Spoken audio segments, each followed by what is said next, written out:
hutang manusia di dunia menghambat untuknya ke surga, kalau belum sempat terbayar, tentu ini akan dihisab di timbangan.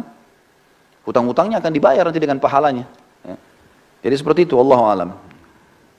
Masalah dia dihambat masuk surga, tentu saja dilihat nanti. Kalau setelah utang itu ternyata amal baiknya jadi berkurang, langsung neraka dulu. Makanya harus diselesaikan utang-utang itu teman-teman. Dan ingat, jangan buka pintu hutang. Teman-teman sekalian, kita sekarang ini dililit dengan utang secara sengaja, dibuat program hutang itu. Utang rumah, utang motor, utang mobil, utang HP, hutang semua. Dan ini tidak boleh teman-teman sekalian ya. Kita tidak boleh dalam Islam membuka utang kecuali ada uzurnya.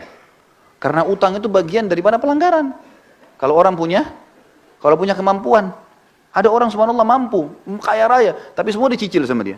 Kenapa harus cicil ini teman-teman sekalian? Tidak boleh buka pintu utang nih, berbahaya sekali. Kata Nabi SAW, orang mati syahid pun diampuni semua dosanya kecuali utangnya. Dalam hadis ini dikatakan, ruh seorang mukmin bergantung antara langit dan bumi selama utangnya masih belum dibayar. Berat utang itu teman-teman sekalian. Lalu apa kira-kira sebabnya utang? Saya pelajari, ternyata utang itu kebanyakan teman-teman sekalian disebabkan karena dua hal. Orang ini malas kerja, atau yang kedua, mau melampaui kapasitasnya. Kalau belum saatnya antum punya rumah sendiri, sewa, kontrak, nggak apa-apa. Bukan aib itu teman-teman.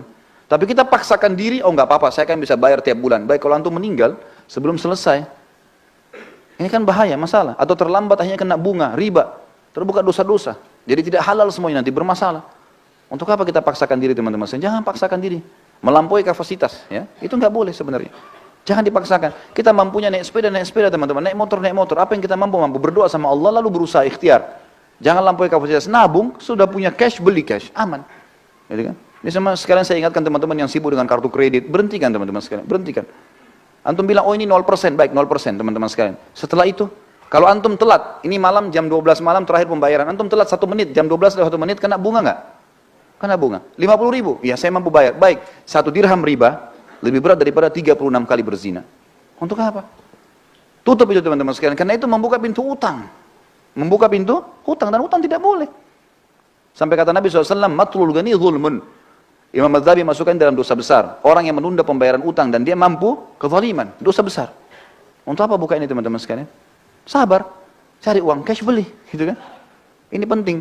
Kita cuma boleh buka pintu utang kalau darurat sekali. Emang darurat sekali. Ulama berikan contoh-contoh, seperti misalnya tidak bisa makan kecuali harus utang, gitu kan? Atau misalnya dia mau berbuat satu ibadah amal soleh, dia tahu dia bisa bayar lalu dia utang. Seperti orang mau akikah anaknya, atau orang mau idul adha, mau kurban, dia tahu akhir bulan dia akan terima gaji. Sekarang tanggal 12 atau tanggal 13 lebaran idul adha. Baik saya pinjam dulu uang teman saya tahu bisa bayar, itu nggak ada masalah. Tapi kalau orang tidak jelas, sampai kata Nabi SAW, siapa yang sengaja utang, ini bab-bab utang semua, siapa yang sengaja utang dan dia niat tidak mau membayar dari awal, Allah persulit dia membayarnya. Dan siapa yang utang dari awal, dia niat mau membayarnya, Allah mudahkan dia membayarnya. Ya. Termasuk teman-teman, akhwat kita di bawah, saya sarankan, berhenti arisan. Loh ya betul. Arisan itu membuka pintu hutang. Ya. Sekarang begini rasionalnya. Kita 20 orang teman-teman ngumpul, ayo kita buat arisan yuk. 1 orang 5 juta misalnya, atau 1 orang 1 juta. 20 orang dapat 20 juta kan? Baik. Nama saya keluar pertama, bulan pertama, saya dapat 20 juta. Ini banyak orang gembira, oh 20 juta, dihabisin beli ini, beli itu. Apalagi akhwat kita, Masya Allah daftarnya sudah lengkap. Beli ini, beli itu, beli ini, beli itu. Sadar nggak dia? Kalau dia sedang punya utang 19 juta. Hah? Sedang punya utang nggak? Baik, kalau dia mati bulan depan, siapa yang bayar? Nggak bisa. Ini membuka pintu utang loh. Mengkhayal beli barang, padahal uangnya orang dipakai. Utang ini. Dan orang yang paling terakhir dapat itu doror. Nggak boleh dalam Islam itu, doror. Dia selalu berharap supaya dapat tapi nggak dapat, namanya nggak jatuh, terakhir baru dapat dia. Jadi dia seperti membiayai orang lain semuanya dulu.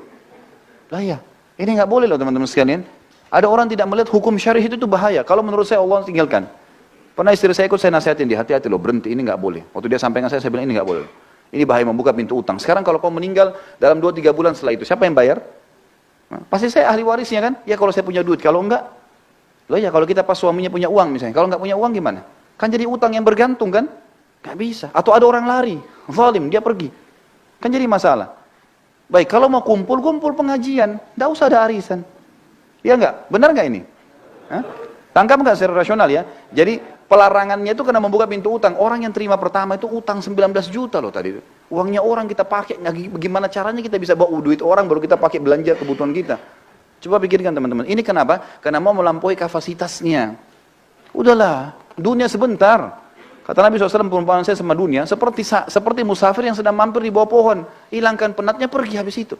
Kata Syekh Utsaimin rahimahullah, kalimat yang mulia. Seseorang mukmin orang muslim harus menjadikan dunia ini seperti kamar mandi. Seperti WC-nya. Dia datang, selesaikan hajatnya, dia pergi. Dunia cuma begitu saja. Maksudnya, tidak usah terlalu berlebihan.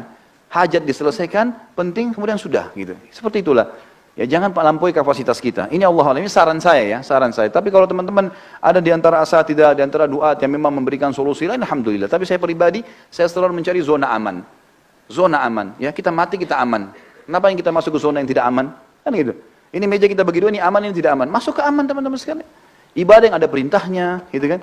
Jangan buka masalah dengan orang lain, jangan buka pintu utang, jangan gantung sesuatu, udah jelas semua. Kalau saya tanamkan dalam diri saya prinsip adalah semuanya harus jelas. Udah. Halal-halal, haram-haram. Halal tinggal nikmati, halal tinggalkan. Nikmatin yang mampu saja yang ada. Sudah. Saya pulang ke rumah kadang-kadang istri saya tanya ada makanan? Enggak ada. Mau beli makanan di sebelah? Beli aja makanan. Enggak apa-apa. Sini, bawa. Toh makan. Untuk apa saya ribut dengan masalah makanan?